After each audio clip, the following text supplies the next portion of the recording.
Popovich was honored as the Coach of the Year. Ellis, the cutter, Sean Marion, it's up ugly, buries the three. Nowitzki, contact, hits. So the Dallas Mavericks respond. The basketball addicts are back at it, breaking down the Western Conference side of the playoffs in these quarterfinal matchups. Not to toot my own horn, but this is my horn. Toots. I called the Dallas Mavericks winning the series. Okay, so they didn't win the series yet, but looking at both games that we've seen, the Dallas Mavericks, of course, starting hot. They won the last game 113-92, but the real takeaway is the Spurs started both games really poorly, and this is a team we saw a couple years ago when they were in the 1 seed, lose to the 8 seed because they spent the entire regular season breaking their own back to get good seeding. Are we going to see a repeat of that situation? I'll start with you, Darren, and I will have a moment for you after. You could. Look, this is a team that never repeated, and I know they're not looking for a repeat right now, but in the years that they sort of, manage their time and rest guys and try to prepare themselves for the postseason, and they're dominant in doing that, they always hit that wall. And we saw a couple years ago, we're seeing it a little bit right now, at home against an 8 seed. A veteran 8 seed, because I think Dirk it is a veteran 8 seed, and, give them props for Dirk, give them props for Vince coming off the bench, give Carlisle props for, putting Devin Harrison there and giving, they've strategized well against the Spurs, but still, the way the Spurs have attacked this season and the way they dominated, a lot of it by accident maybe, you expect a lot more from them at home. Okay, now, one thing I would expect to see is the Spurs will come out playing proper basketball, 20-plus turnovers. Yeah. That was crazy. That's not Spurs basketball. So where do we go from here? Is this the Dallas Mavericks outplaying them, or are the Spurs just approaching this the wrong way and coming out the wrong way? I think it's defensive pressure the Mavericks put in. Guys like Sean Marion, Monte Ellis, you got to do that in the wings. I think you got to pressure them. You got to make sure life's uncomfortable for these guys. They're older, push the pace a little. I mean, Mavericks aren't young themselves, but at the same time, you keep turning over the ball in the playoffs. That's it, man. I mean, Dan, I'll spare you. Okay, I will spare you. Let's hop on to something else. Okay, next on our docket, we got to talk about Oklahoma City and Memphis. Not to toot my own horn, but this is my horn.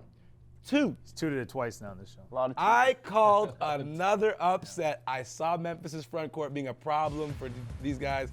Who else sees Memphis taking this series, or am I just standing? Akil, let's remember here. We're just at 1-1 in a lot of these fires series, over here, buddy. Okay, you're good. You definitely saw something calling Dallas to be competitive in that series. I didn't see that happening, but you were onto something there. And we talked about it last week. Memphis, Oklahoma City. That is probably the toughest matchup for OKC. But I think what we're seeing in the West is this crazy competitive spirit. Because there's less of a difference. All the teams, exactly. All the teams are so good. And right now the matchups are maybe a lot closer, a lot more tight than we originally thought. OKC is still going to win that series. Okay. Memphis might push them to 7. All right. Tony Allen on KD, that's just a great matchup. Okay. Well, I got some bulletin board material for you. Quickly. Courtney Lee, he claims, when asked post-game by a reporter who tweeted this out, that they're fine with Westbrook taking all the shots he's taking, kind of what you want. The more he takes, the less Durant takes.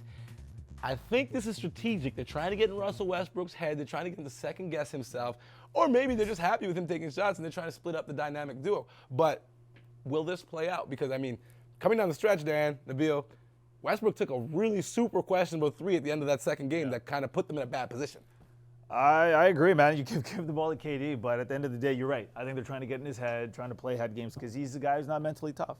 You don't know how mentally tough he is. So at the end of the day, if I'm OKC, I want the ball in KD's hands anyway, so give him the ball as much as you want. Westbrook's going to keep going out there, and he's going to keep taking those shots. But at some point, they're going to call the important play for KD, and KD's going to hit it. Like this one here, right? That crazy, that's one of the greatest playoff shots in the history of the playoffs. I was fighting for that to be highlighted. Video game. But you know what? You can't get into Westbrook's head. He's done it enough. So. Okay, so we got to get on this. Who needs to step up for OKC? Because they're in trouble right now. I told guys when they posed the question to me, Michael Bailey and Dwayne, our producers, I said, listen, the only guy that needs to step up is KD because that's really where this thing ends and begins. But does someone else need to step in? Where's Sergei Ibaka? Well, you need him out there. Obviously, defense is a big part of OKC when you look at the offensive power. You need that balance, Thabo and Serge. But I'm with you, man. It is all about KD, and it's this is soap opera between KD and Westbrook in terms of shots. Been going on for 3 years. So at some point, there has to be some slack given to KD to be the man, undisputed when it matters. And I think this year without Westbrook, he showed he's doing that. Clippers Warriors. Let's get to it quickly. Clippers Warriors. I don't understand this series. I thought it would be a tight series. Thought it would be a close series. We're looking at it. Two completely different games between Game 1 and Game 2, Dan. Yeah. Which Warriors team will show up? Because Game 2, I saw the team that's missing Andrew Bogut. Game 1, I saw a team that's led by Steph Curry. I think the Game 2 probably is more indicative of how this series is going to go. I don't think the Clippers are going to win every game by 20 or 30 points, but I do think they overmatch the Warriors in almost every fundamental Who's way. going to stop Blake Griffin? Nobody on This Golden has happened State. because can't. Bogut's a big loss. Like, the whole dynamics of this series changed with Bogut not being there. And you look at the dominance of the Clippers front court already, even if he was in the mix, without him, I just think there's too much up top, too much beef. Okay, let's throw it out there. I thought this would be the most exciting series. Game 2 didn't look like it. Will this be the most exciting series? And will the Warriors respond to Game 3 in Appeal? I still think it's going to be one of the most exciting series, just because of the way the Warriors play. They make those big runs at times at home. They're awesome in front of their fans. I still think so. Curry's a fun player to watch. Klay Thompson. Play offense. Fun play to watch play offense. Well, you know, If you're going to defend Steph Curry's defense, I'm moving away. Defense wins, but sometimes you win with the O. It's not the most exciting series. I think Nets-Raptors could be, I think that's the one that's going All right, we're done with this. We already have enough people watching. Don't worry, everyone's gonna be watching. Yes, and Friday Friday night. The Hangout.